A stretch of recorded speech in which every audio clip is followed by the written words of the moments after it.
Olá, vamos para mais um vídeo da série Brasil. E eu quero explicar de maneira bem rápida e bem simples a diferença entre o antiliteralismo e o fundamentalismo. O fundamentalismo, ele nasce a partir do momento que você entende que existe 5 solas da Reforma Protestante e entre elas a principal é a sola Escritura, ou seja, só a Escritura é necessária para a minha fé. Só que nós temos um problema com o sola escritura. Se você pega, por exemplo, a lei de abate dos animais, a Sheritá, você não vai encontrar nada sobre como é feito esse abate. Você sabe que existe um abate, mas você não sabe como se faz esse abate. De mesma forma, existem outras coisas e outras questões que estão na Bíblia, principalmente na Torá, mas que não foram explicadas. Por exemplo, como é feito o talit? Nós temos o mandamento de ter as borlas nos 4 cantos das nossas roupas, mas só isso. Nós sabemos que tem que ter a cor, mas é só isso. Então, existe um tratado judaico de discussão sobre a Torá e sobre como ela deve ser aplicada, chamado de Talmud. O Talmud são debates de rabinos sobre como a Torá deveria ser cumprida e sobre outros assuntos também. Então, a partir do Talmud, nós sabemos como os rabinos pensavam e enxergavam cada mandamento. E aí, eles mesmos produziam cercas para que o mandamento não fosse descumprido. Essas cercas são chamadas de halahá ou halahot. Halahot no plural. Halahá, né? E cada halahá, ela é uma cerca para que você não quebre um mandamento. Por exemplo, existe um mandamento, não adulterarás. Yeshua colocou uma cerca dizendo que se você olhar para a mulher de alguém com o intento de adulterar-se, você já se adulterou. Então ele põe uma cerca, olha, nem olhe com desejo. Não deixe o desejo entrar no seu coração. É uma halahá. E tem vários outros exemplos de halahot criadas tanto por Yeshua e seus 12, quanto por outros rabinos, que são para não se destruir, para não se descumprir um mandamento. Só o fato de existirem halahot já mostra que não tem uma literalidade profunda dentro da Bíblia, porque você precisa de outros textos e outros entendimentos. E muitas pessoas se esquecem que a maioria dos textos são midrashim. O que é um midrash? O midrash é um conto que por fim quer ensinar alguma coisa. A maioria dos textos, principalmente no livro de Gênesis, não são históricos, eles são textos criados para que você possa entender alguma coisa, aprender alguma coisa. Por exemplo, você vai ver que os patriarcas sempre erraram. Sempre erraram. E mostra nitidamente os erros deles. E por que esses erros estão lá? Para te ensinar que aquele que é um eleito não depende do que ele pensa, não depende do que ele faz, mas depende da eleição de Deus. Porque Abraão creu em Deus e isso lhe foi imputado como justiça. Então, a partir do momento que você percebe que o texto não é literal, você começa a olhar querendo saber o que eu aprendo com esse texto. Porque um dos maiores problemas da religião é o dogmatismo. Você tem que fazer isso. Por quê? Não sei. Só faz. Tá aí, ó, tá escrito aí. Dentro desse dogmatismo, existem coisas que são ridículas. Por que eu não posso misturar algodão com poliéster? Não há motivo nenhum. E esses livros da Torá, eles são criados para gerar santidade para o povo de Israel. Em nenhum momento esses livros foram direcionados a nós, gentios. E mesmo nós fazendo parte de uma nova aliança, uma aliança superior, Cristo já havia destruído a lei muito antes. Muito antes. Tanto é que no próximo vídeo, o próximo vídeo não vai ser da série Brasil, o próximo vídeo vai ser da série Graça, né? E lá nesse vídeo, nesse áudio, na verdade, eu vou comentar sobre o pecado não existir. O pecado não existe. Literalmente ele não existe.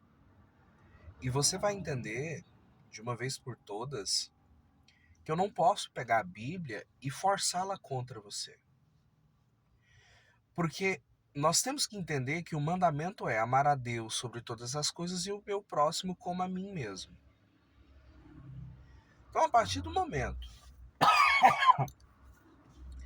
que algo é amar a Deus, que algo é amar a mim, que algo é amar ao meu próximo, que erro há nisso? Que erro há nisso? Porque se eu amo, eu não vou abusar de uma criança, isso não é amor. Se eu amo, eu não vou roubar alguém, isso é amor. Amor, ele se expressa em atitudes. E quanto mais atitudes eu tenho, mais amor eu exalo. Porque o amor se expressa em atitudes. Então, de mesma forma, muitas vezes os mandamentos que eram temporários, que eram para aquele tempo, eles são usados como forma de opressão e coerção e tiram do evangelho e do cristianismo a sua real mensagem de amor. O amor é um dom, assim, inefável, mas que tem sido esquecido e que muitos não procuram e não buscam e não recebem. E por que eles não buscam, não procuram e não recebem? Porque eles estão mais preocupados com uma agenda política, né? Uma agenda política.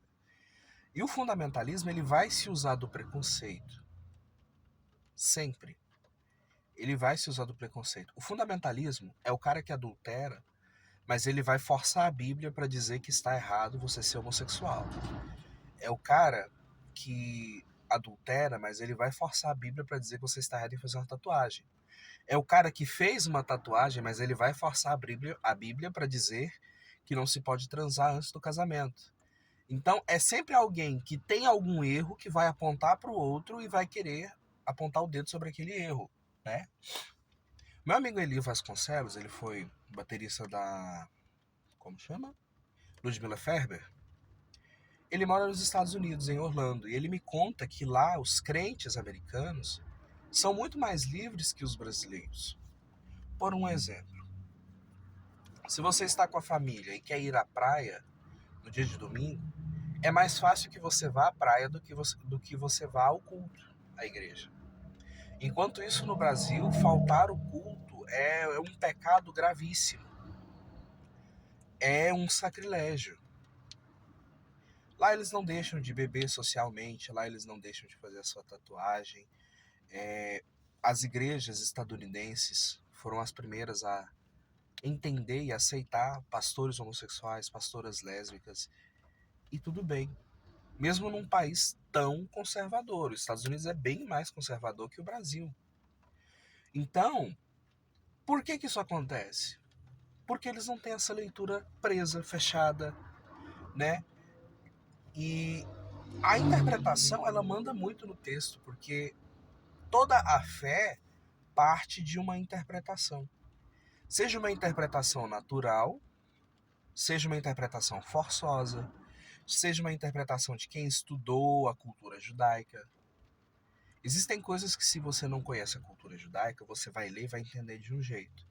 Mas que, se você conhece, você vai entender de outro. Por exemplo, está escrito assim: e tudo que amarrares na terra será amarrado no céu, e tudo que soltares na terra será solto no céu. Isso tem a ver com Alahá, tá?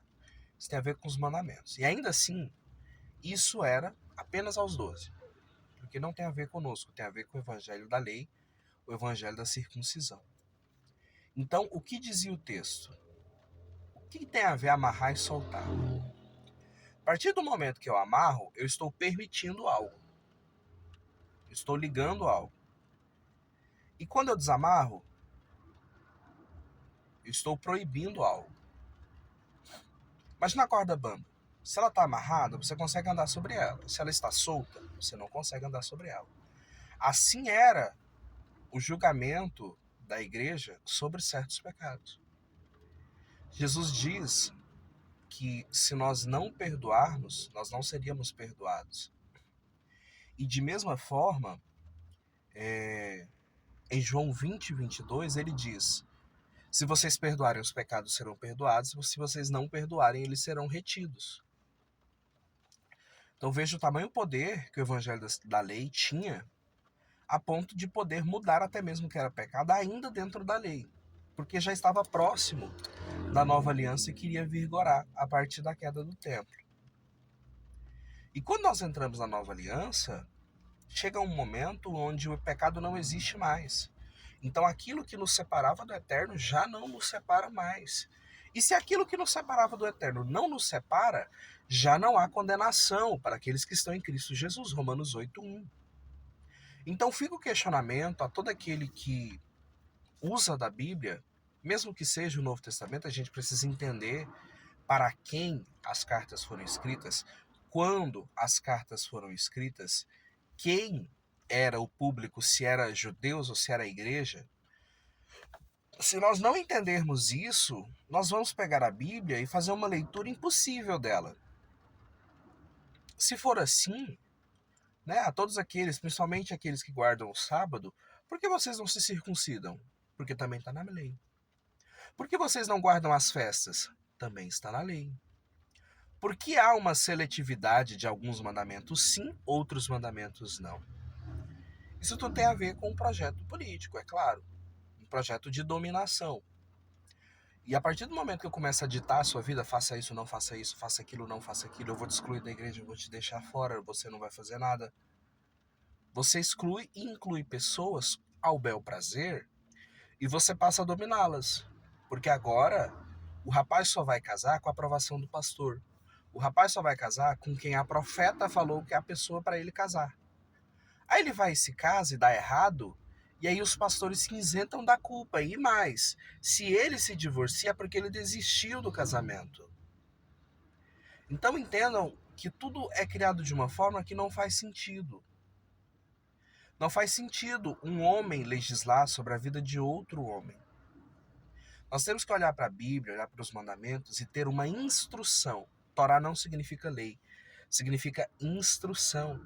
Então, como é uma instrução? É o que eu posso fazer e o que eu não posso fazer, o que eu vou fazer que eu vou me dar bem e o que eu vou fazer que eu vou me dar mal. É simples assim. Basta ler, não é tão difícil. E existe um conceito judaico que nós precisamos aprender urgentemente, chamado Dina del Malhuta Dina. O que é Dina de Malhuta Dina? Significa que a lei do meu país é lei para mim. Então, o meu país, se ele proíbe alguns entorpecentes, eu não posso usá-los, porque é a lei do meu país, mesmo que culturalmente eu vim de outro lugar que usava ele, mesmo que, por exemplo, o cânhamo era usado no templo, eu não posso usá-lo, porque é proibido. Então é algo tão simples e tão fácil, mas as pessoas querem complicar. E elas não querem abrir mão, elas querem ser as donas da verdade. É aí, por exemplo, que nasce o futurismo, com John Nelson Darby. Ele começa a interpretar a Bíblia de uma maneira estranha, até ali ninguém tinha feito aquilo, e as 7 eras da igreja, as 7 eras sobre Deus com o povo, etc. E ali ele cria uma teologia totalmente estranha à Bíblia, até antissemita essa teologia, e que chega a lugar nenhum. Porque nada do que eles falavam aconteceu. Margaret MacDonald, que andava com ele, sonhou que via pessoas subindo aos céus. Ali nasce a doutrina do arrebatamento, seja ele secreto ou não. Inclusive, originalmente, não era toda a igreja. Eram pessoas específicas que iriam subir, entre aspas. E toda uma doutrina é criada em cima de uma visão extra-bíblica, fora da Bíblia. E por isso as coisas não acontecem. Por isso as coisas não acontecem. Então, nós temos que olhar para a Bíblia e entender que ela é um livro simbólico, que ela não é um livro literal, que uma cobra não falou com um ser humano, que a criação de Deus não se deu em 7 dias, que a Terra não tem 6.000 anos, que Adão e Eva são personagens, não foram pessoas reais. Até porque, pense comigo, se Deus tivesse criado apenas Adão e Eva, como que iria crescer? Todos os outros seriam filhos de relacionamentos incestuosos. E será que em algum momento o Eterno abriu mão e permitiu o incesto? Não faz sentido. Será que uma jumenta falou? Embora hoje, pelo entendimento judaico, nós sabemos que essa jumenta que falou não era um animal, não era um jumentinho, era uma pessoa, era um escravo de Balaão. E mesmo assim, se você pega o Novo Testamento apoia a escravidão. Lembre agora de qualquer pessoa que seja mulher que tenha um ministério. O Novo Testamento também proíbe o ministério feminino, dizendo que a mulher deve ficar calada. Então você olha para a Bíblia e fala, cara, não tem como fazer nada disso hoje. Nada disso hoje. Leia e estude os 613 mandamentos. Não dá para fazer a maioria. E a maioria não se faz mesmo. Porque nós temos que entender que existia alguém se passando pelo Eterno no Antigo Testamento também. Um espírito mentiroso. Esse espírito mentiroso aparece para Jesus depois de 40 dias de jejum. E tenta ele. Esse espírito mentiroso aparece para Moisés depois de 40 dias de jejum. E tenta ele também. Esse espírito mentiroso, quando ouviu a reclamação do povo que estava com fome, ele fez e enviou cobras no meio do povo. E aí Jesus fala assim, quem é o pai que o filho lhe pedindo peixe lhe dá uma cobra? Então nós temos que tomar muito cuidado com o Antigo Testamento, porque ele não é para a nossa fé. Quem é o pai que o filho pedindo peixe lhe dá uma cobra? E quem foi que deu cobra aos seus filhos? Você está entendendo? É difícil entender isso. É muito difícil entender isso.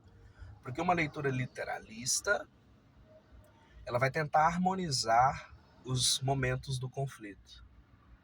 Ao passo que uma leitura antiliteralista, ela vai entender o conflito, vai dizer que ele é válido e está tudo bem. Porque o que nós queremos extrair? Nós queremos extrair o caráter de Jesus e aquilo que ele fez. E nós queremos aprender a amar como ele amou. Sendo assim, nós temos que entender quem é o Deus de Jesus. E se ele era contra esse Deus, que ao invés de pão enviava cobra, nós temos que ser contra esse Deus e tudo que ele falou também. Nós temos que avaliar muito bem o que está escrito, ler de tudo e reter o que é bom. Ouça tudo e retenha o que é bom. E o que é bom para nós? O que tem sido bom? Isso só pode ser visto na revelação do Espírito. E a revelação do Espírito tem que ser pautada no amor, tendo Jesus como chave hermenêutica. Então, a partir do momento que nós amamos a Deus, a nós mesmos e ao próximo como a nós mesmos, nós estamos cumprindo a lei. E aí é que mata o religioso, porque o religioso ouve, o pecado está morto, top! Aí ele viu qualquer pecado seu, ele vai apontar o seu pecado. Aí eu pergunto, mas não estava morto? A salvação não é pela graça? Ah, é pela graça sim. E se é pela graça, por que eu tenho que cumprir um monte de mandamento que você inventou? Que você está trazendo, você está enfiando em cima de mim? Ah, é que XYZ. E aí se torna incoerente a fala da pessoa. Totalmente incoerente. Porque ela quer fazer uma leitura totalmente antinatural para com o evangelho. Ela quer fazer uma leitura de um evangelho de lei. De um evangelho sem graça. Ficou engraçado, né? De um evangelho sem amor. Um evangelho que mata, né? Colocaram armas nas mãos de Jesus. O cara que foi morto injustamente. Ah, tinha que acontecer? Tinha, mas ele foi morto injustamente. Esse mesmo cara agora quer matar a todos. Então, o que está acontecendo? Estão politizando a igreja a largar o evangelho e abraçar o dinheiro. E para abraçar o dinheiro e você querer uma melhora de vida, eles te dão uma solução falsa. É aí que entra o candidato que a igreja apresenta, é aí que entra nós estamos numa guerra, é aí que entra todo um jogo que vai te manipular para seguir as ordens de um pastor, onde o amor fica de lado, a caridade fica de lado, a ajuda ao próximo fica de lado, a mudança de vida fica de lado. Então, o evangelho que eu ouvia quando eu era criança não existe mais. Você tem 10 anos de evangelho, tem 20 anos de evangelho. Tenta comparar o que você ouvia antes com o que você ouve hoje. É claro que você ouviu muito fundamentalismo, isso não nego. Ah, que a saia, que a gola polo. Meu Deus, eu devo ir pro inferno, né? Aqui é minha polo. A polo, o esmalte vermelho, o batom vermelho, blá blá blá blá blá. Isso aí não serve. Isso aí não serve. Ouça as igrejas mais tradicionais. O que elas diziam? A igreja anglicana, o que ela dizia? A igreja católica, o que ela dizia anos atrás? Nós estávamos mais próximos do evangelho. E a gente diz dioturnamente, não, nós queremos voltar ao evangelho. E cada vez, eu falo a igreja como um todo, nós nos afastamos. Então, se você quer voltar ao evangelho de verdade, o seu evangelho tem que ser, urgentemente, pautado em amor. Ou então não é o evangelho. Deus abençoe.